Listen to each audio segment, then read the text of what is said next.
Suman sir, நீங்க இந்த தமிழ்நாட்டினுடைய தேர்தல் களம் இப்போ எப்படி சார் இருக்குது? முதலமைச்சர் ஸ்டாலின் தன்னுடைய முதல் பிரச்சாரத்தை திருவாரூரிலிருந்து தொடங்கிட்டாரு. மயிலாப்பூர்ல இருந்து அதிமுகவுடைய பொதுச் செயலாளர் எடப்பாடி கே பழனிசாமி தொடங்கிட்டாரு. நாம் தமிழர் கட்சி தொடங்கி இருக்குது, விஜய் தொடங்கிட்டாரு. யார் யாருக்குள்ள கடுமையான போட்டி இந்த அண்மை காலத்துல உருவாகி இருக்குது? நீங்க இப்ப பாத்தீங்கன்னா இந்த தேர்தல் ஒரு 3 மாதத்துக்கு முன்பு எப்படி இருக்குமோ அதற்கும் ஒரு மிகப்பெரிய மாற்றம் ஏற்படுது. கொஞ்சம் ஃபீட்பேக் வருது, கொஞ்சம் சொல்லுங்க.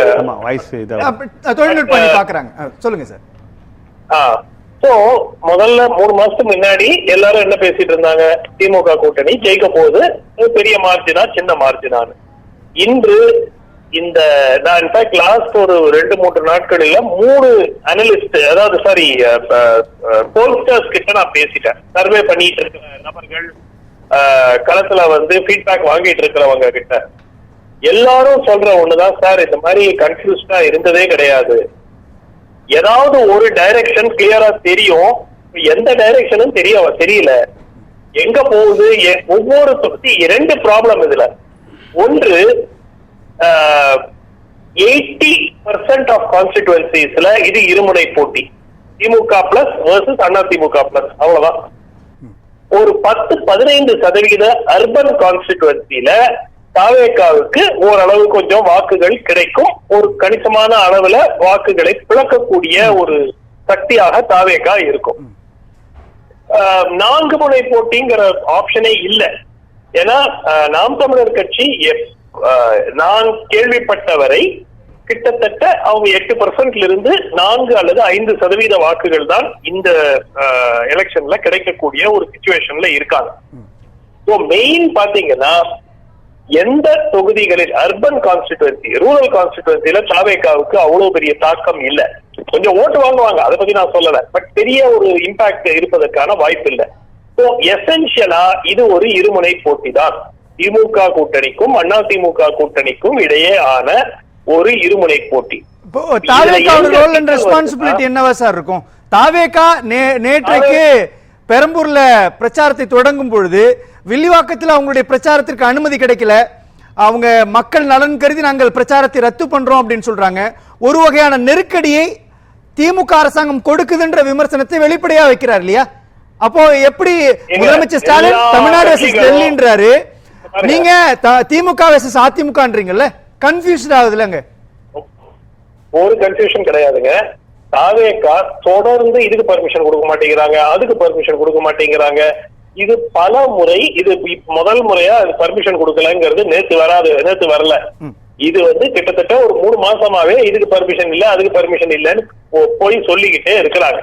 என்னுடைய பாயிண்ட் என்னன்னா, எல்லா அரசியல் கட்சிகளும் ஒரு ஃபார்மேட்ல ஒண்ணு அப்ளை பண்றாங்க. அன்னைக்கு உதாரணத்துக்கு அவங்க ஆன்லைன் போர்ட்டல்ல அப்ளையே பண்ணல, நேர்ல வந்து ஒரு கடிதாசு கொடுத்தாங்கன்னு கார்பரேஷன் கமிஷனர் சொன்னாரு. அது நீங்க பாத்திருப்பீங்கன்னு நினைக்கிறேன். குமரகுருபரன் அன்னைக்கு சொன்னாரு, இல்லங்க வெறும் ஒரு வெத்து பேப்பர்ல கடிதத்தை கொடுத்தாங்க, நான் போர்ட்டல்ல அப்ளை பண்ண சொன்னேன், அது 48 மணி நேரத்துக்கு முன்னாடி செய்யணும். சோ அவங்களுக்கு பேசிக் இஷ்யூஸே வந்து தெரியலங்கிறது தான். ஏன்னா அது வந்து சர்ப்ரைசிங்கா இருக்கு.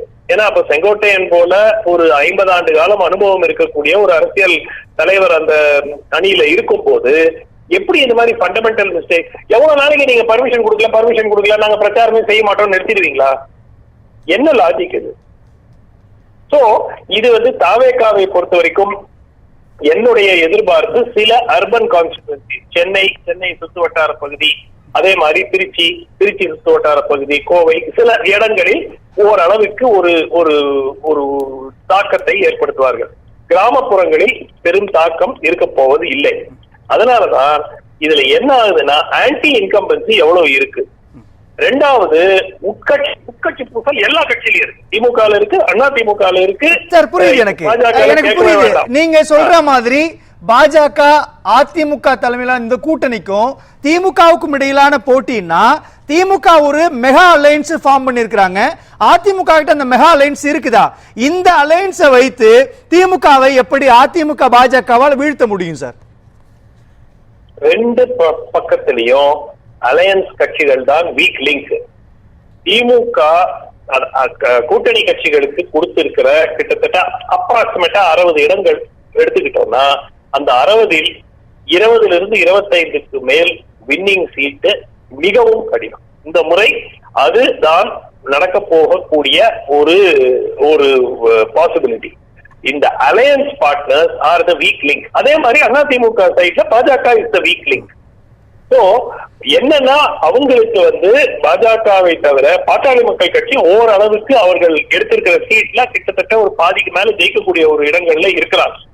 சோ இதுல என்ன சிக்கல் அப்படின்னு பாத்தீங்கன்னா, இப்ப தேமுதிக கொடுத்த 10 சீட், நான் ஒரு சிம்பிள் எக்ஸாம்பிள். இன்னைக்கு குடியாத்தத்துல இருந்து ஒருத்தர் பேசிட்டு இருந்தாரு. குடியாத்தத்துல இருந்து ஆக்சுவலா நான் இன்னொரு 2-3 நபர்கள் ஃபீட்பேக் கொடுத்திருந்தாங்க.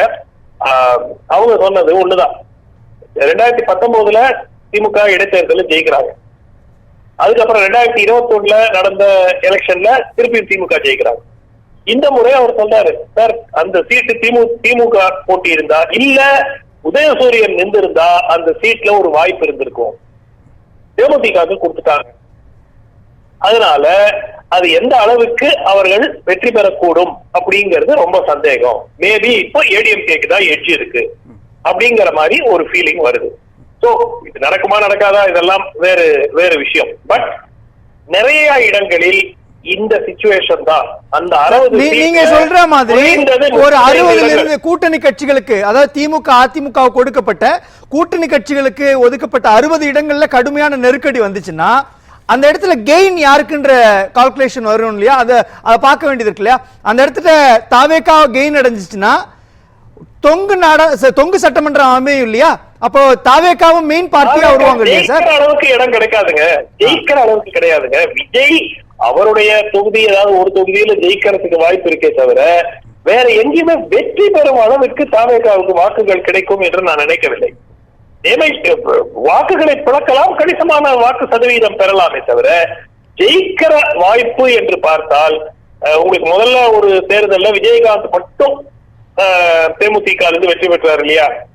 அந்த மாதிரி ஒரு பாசிபிலிட்டி இருக்கலாமே தவிர தாவேகா என்ற கட்சி பல இடங்களில் 5 இடங்களிலோ 10 இடங்களிலோ வெற்றி பெறும் என்று நான் எதிர்பார்க்கவில்லை. ஒரு இடத்தில் அதன் தலைவருக்கு ஒரு வாய்ப்பு இருக்கலாம்.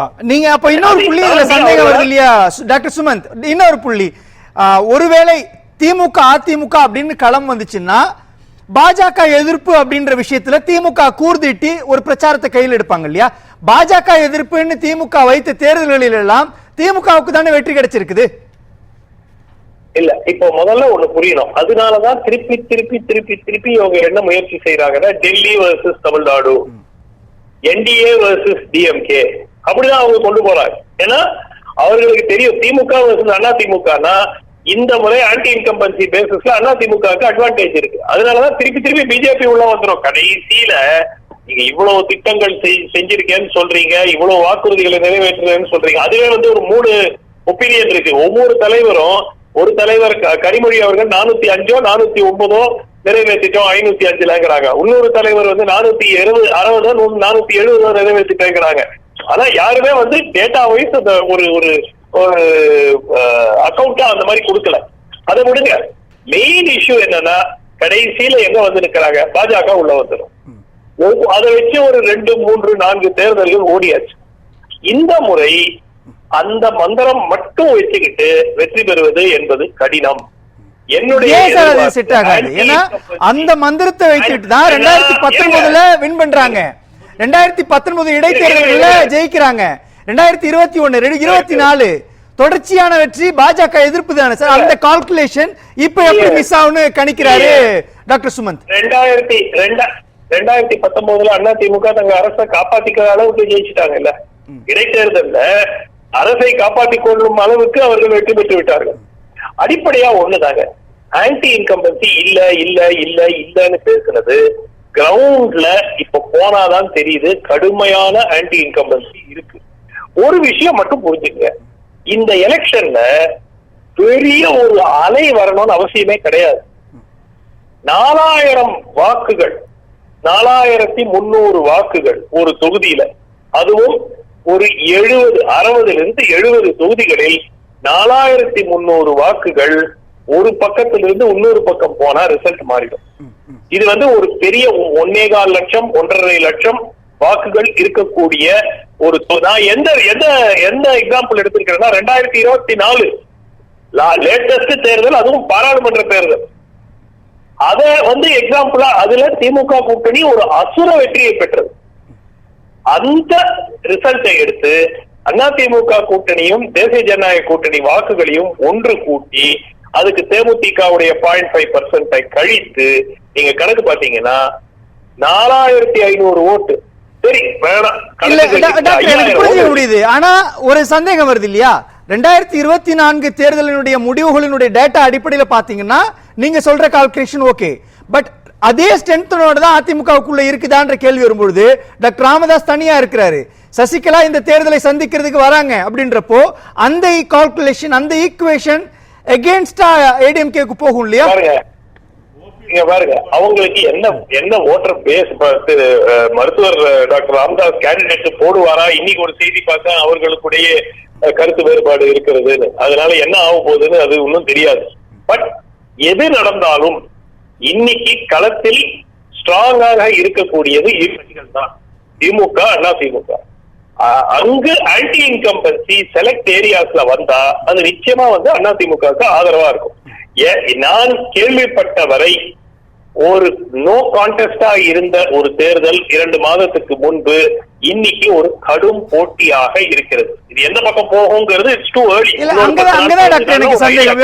இப்போ பெண்ணாகரம் சட்டமன்ற தொகுதி எடுத்துங்களேன், பெண்ணாகரத்துல ஜி.கே. மணியோடைய மகன் தமிழ்குமரனை நிறுத்துறதுக்கு காங்கிரஸ் கட்சி ஒரு பிளான் எக்ஸிக்யூட் பண்றாங்க. அருள் நிக்கிறாரு, ஜி.கே. மணி நிக்கிறாரு அப்படின்னா இந்த 3 தொகுதிகள் நேரடியாகவே பாஜக அதிமுகவை தான் எஃபெக்ட் பண்ணும். இப்ப அது ஒரு செக் ஃபேக்டரா மாறும் இல்லையா? ராமதாஸோ அல்லது காங்கிரஸ் கட்சியினுடைய வியூகம். நீங்க ஒண்ணு பண்ணுங்க, பெண்ணாகரத்தில் எழுதி வச்சிருக்கீங்க பாட்டாளி மக்கள் கட்சி ஜெயிக்கும். பாட்டாளி மக்கள் கட்சியினுடைய அதிகாரப்பூர்வமான கேண்டிடேட் ஜெயிப்பார். தமிழ்குமரன் நிறுத்தப்பட்டாலும் அப்படி சொல்றீங்க? யார் நிறுத்தப்பட்டாலும் பாமக பெண்ணாகரத்துல பாட்டாளி மக்கள் கட்சி கேண்டிடேட் ஜெயிப்பாங்க. ஒரு விஷயம், காங்கிரஸ் ஒரே ஒரு லாஸ்ட் பாயிண்ட், காங்கிரஸை பொறுத்த வரைக்கும் இந்த நடந்த இந்த உட்கட்சி பிரச்சனைகள், திமுகவுடன் சண்டை, இதெல்லாத்தையும் தாண்டி 10 இடங்கள் அவர்கள் வெற்றி பெற்றால் அது ஒரு பெரிய அச்சீவ்மெண்டா இருக்கும். நீங்க அதை மட்டும் குறிச்சு வச்சுக்கோங்க. 28 இடங்களை வாங்கி இருக்கிறாங்க. 10-12க்கு மேல அவங்க ஜெயிக்கிறது மிகவும் கடினம். சென்ற முறை ஜெயித்த 15 அவர்களுக்கு கிடைக்காது. ஆமா, இல்ல அதாவது இது வரைக்கும் விஜய் தரப்புல இப்ப இந்த லெட்டரை இந்த தேதியில கொடுத்திருக்கோம், இதுதான் நாங்கள் கொடுத்தது, நாங்க போர்ட்டல்ல இந்த டைம்ல அப்லோட் பண்ணிருக்கோம், இதுதான் அவங்க கொடுத்த பதில். பாத்திருக்கீங்களா? ஏங்க நான் என்ன சொல்றேன், நீங்க அவங்க போலீஸ் நிஜமாவே ரெஃப்யூஸ் பண்றாங்க, பர்மிஷன் கொடுக்கலன்னா விஜய்க்கு நிறைய சிம்பத்தி தான் உருவாக்கும். பட் நீங்க ஒவ்வொரு வாட்டியும் கமிஷனர் என்ன சொல்றாரு, ப்ரொசீஜரை ஃபாலோ பண்ண, நேர்ல கையில எடுத்துட்டு வெள்ள பேப்பர்ல எழுதி கொடுக்குறாங்க. ஆமாங்க சார், இப்ப அந்த சிம்பத்தியை தானே சார் அரசியலா பயன்படுத்துறது தாவேகா? அந்த சிம்பத்தி விஜய்க்கு பலன் தரும், தாவேகாவுக்கு பலன் தராதா? நோ நம்ப மாட்டாங்க. இப்போ திமுக அதிமுக மட்டும் இல்ல, நாம் தமிழர் கட்சியும் தொடர்ந்து கேம்பெயின் பண்ணிட்டு இருக்காங்க. அவங்களுக்கு போலீஸ் பர்மிஷன் தானே கொடுத்துட்டு இருக்கு. சிறிய சின்ன இண்டிபெண்டன்ஸ் சின்ன கட்சிகள் எல்லாம் கூட போய் கேம்பெயின் பண்ணிட்டு தான் இருக்காங்க. யாராவது இந்த மாதிரி கம்ப்ளைண்ட் பண்ணிட்டே இருக்காங்களா? நீங்க நேரடியில பாத்திருப்பீங்கல்ல, விஜய்க்கு அவ்வளவு கூட்டம் வருது இல்லையா சுமன்? ஒரு நிமிஷம் இருங்க. நேத்து இந்த மாதிரி பிரச்சனை கேம்பெயின்ல கரெக்டா, அதனால அவர் கேம்பெயினை ரத்து பண்ணிட்டு போயிட்டாரு. இன்னைக்கு என்ன பிளான், நாளைக்கு என்ன பிளான் சொல்லுங்க பாப்போம். ஏங்க எடப்பாடி அவர்களும் ஸ்டாலின் அவர்களும் டெய்லி போறாங்களே, முதலமைச்சர் இன்னைக்கு திருவாரூர் போனார்ல, என்ன எனக்கு புரியல. இது வாரத்துல ஒரு நாள் 10 நாளைக்கு ஒரு வாட்டி ஒரு ஸ்பீச் கொடுத்துட்டு போற மாதிரியா? சார் வெளியில வரவே முடியலையே சார், சட்டம் ஒழுங்குன்றீங்க, உரிய பாதுகாப்பு கொடுக்க மாட்டேங்குது அரசு. சரி, அப்போ ஒரு நிமிஷம், அப்ப பாதுகாப்பு கொடுக்க மாட்டேங்குது அரசுன்னு நீங்க ஒரு குற்றச்சாட்டு வைக்கிறீங்கல்ல, என்ன அடிப்படையில நீங்க சொல்றீங்க? அதுக்கு இன்னைக்கு யாரோ ஒருத்தர் சொல்லியிருக்காங்க, முதலமைச்சருக்கு 400 போலீஸ் கொடுக்கறாங்க, எங்களுக்கு 20 போலீஸ். நீங்க முதலமைச்சர் ஆகலைங்க, எப்படிங்க கொடுக்க முடியும் சார்? அவரு இப்ப காபந்து தான் சார். சார் அவரு தான் காபந்து தான். எல்லாருமே இப்ப முதலமைச்சர் தான் சார் போட்டிடுறாங்க. இப்ப ஆல் ஆர் ஈக்குவல் தானே சார்? ஸ்டாலின், இபிஎஸ், சீமான், விஜய் எல்லாரும் ஈக்குவல் தானே சார்? நீங்க ஆக்டிங் சீஃப் மினிஸ்டரா இருந்தாலும் உங்களுக்கு பாதுகாப்பு கொடுக்க வேண்டியது அரசாங்கத்தினுடைய பொறுப்பு, கடமை. ஆஸ் டெபியூட்டிங் சீஃப் மினிஸ்டர் கொடுத்துதான் ஆகணும். அதுக்காக வந்து 2 கான்ஸ்டபிளை மட்டும் வச்சுக்கிட்டு எல்லாரையும் எடுத்துட முடியாது. அதுதான் அவர் வந்து போய் சார்ஜ் ஹேண்ட் ஓவர் பண்ற வரைக்கும் அவர் he continues to enjoy the security of a chief minister. அந்த இடத்துல தான் அதிகார துஷ்பிரயோகம் நடக்கிறது. அந்த இடத்துல பயன்படுத்தி தான் இவருக்கான பாதுகாப்பு அதிகமா இருக்குது. அதிக எண்ணிக்கையிலான தொண்டர்கள், ரசிகர்கள், நிர்வாகிகள் கூடக்கூடிய தாவேகாவுக்கு பாதுகாப்பு குறைவாக இருக்குது. சரி, கோர்ட்டுக்கு போங்க, கோர்ட்டுக்கு போய் கேளுங்க, எங்களுக்கு வந்து பர்மிஷன் கொடுங்க. ஒவ்வொரு வாட்டி நீங்க கோர்ட்டுக்கு போகும்போதும் என்ன நடக்குது? நீங்க போய் கோர்ட்ல போய் எங்களுக்கு நியாயமான கேம்பெயினிக்கு பர்மிஷன் கொடுக்கலங்கிறது ஒரு நியாயமான ஒரு விஷயம் தானே? பர்மிஷன் கொடுங்க. இல்ல, யூடியூப்ல இருக்கிற நேயர்கள் வந்து சரியா கூறி இருக்கிறாங்க. இந்த அங்க வந்து மேபி தாவேகா தங்களுடைய சோசியல் மீடியா பிரசன்ஸ் இன்னும் போதுமான அளவுல ஸ்ட்ரென்தன் பண்ணலன்னு நினைக்கிறேன். வேற இங்க பண்ணி இருக்கிறாங்க, அதனால வந்து ரிசல்ட் இப்படி வருது. பட் ஃபேக்ட் இதுதாங்க. நீங்க இப்போ அடுத்த 20 நாள்ல பாருங்க, மேலும் மேலும் இது ஒரு ஸ்ட்ரெயிட் ஃபைட்டா மாறும். திமுகவுக்கும் அதிமுக கூட்டணிகளுக்கும் இடையேயான ஒரு போட்டி. சில நகர்ப்புற இடங்களில் தாவேகாவுக்கு ஒரு தாக்கம் இருக்கும். அதை தாண்டி பெரும் அளவுல தமிழ்நாட்டு ரீதியாக இருக்காது. 1-2 இடங்களுக்கு மேல் அவர்களுக்கு வெற்றி வாய்ப்பு இல்லை.